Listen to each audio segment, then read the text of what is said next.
Saju Ahmed question করেছেন, আমার কোমরে এবং গোড়ায় প্রচুর পরিমাণে ব্যথা, অনেক ওষুধ খেয়েছি কিন্তু কোনো কাজ হচ্ছে না, স্যার এখন আমার করণীয় কি? জি মিস্টার সাজু আহমেদ, আপনার কোমরে এবং পায়ের গোড়ালিতে ব্যথা, কোমরে এবং গোড়ালিতে ব্যথাটা হওয়ার একটাই কারণ হচ্ছে ডিসপ্রলাপস আছে, যেটা নার্ভে চাপ দেয়। অনেক রোগী আছে যারা সকালে ঘুম থেকে উঠলে ব্যথা বেড়ে যায়, মানে সকালে ঘুম থেকে যখন আপনি বিছানা থেকে নেমে দাঁড়িয়েছেন সাথে সাথে গোড়ালিতে ব্যথা হচ্ছে, একটু হাঁটলে আবার ব্যথাটা কমে যায়।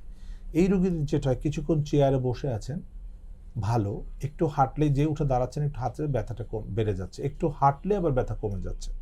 তার মানে আপনার কোমরের নিচের জয়েন্টে ইনজুরি আছে, যেটা আমরা বলছি PLID L455S1, যেটা মাইল্ড ডিসপ্রলাপস থাকলে এই প্রবলেমটা হতে পারে।